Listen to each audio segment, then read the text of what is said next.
Жедел ақпарат, саламатсыздар ма құрметті көрермендер.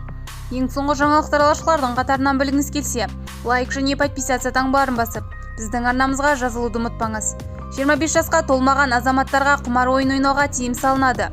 Бұл ұсынысты Аманат фракциясының депутаттары айтты. Өйткені бұл нарық жылжымайтын мүліктен 2 есе асып түсті. Қазір 350 мыңнан аса адам пневмония дертіне шалдыққан. Құмарлықтың кесірінен 10 ерлі-зайыптының жетеуі ажырасады. Өзіне өзі қол жұмсаған әрбір 5-ші адам бас тігіп, өмірден бас кешкен. Мәжіліс төрағасы Ерлан Қошанов бұл мәселенің шешілуіне көмектесетін заң жобасын халықпен және мүдделі мемлекеттік құрылымдармен талқылау керегін айтты. Фракция депутаттары ұсынылған заң жобасын бірауыздан қолдады. Ерлан Қошанов Қазақстан Республикасы парламенті мәжілісінің төрағасы, Аманат партиясының төрағасы. Президент соңғы жылдары елімізде құмар ойнау белең алып бара жатқанын атап өтіп, осыған қатысты шұғыл шаралар қабылдауды талап етті.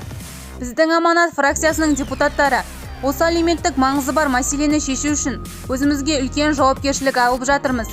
Бұл ретте ойын бизнесі және лотерея бизнес мәселесі бойынша заңнамалық түзетулер енгізу жөнінде бастаманы көтердік.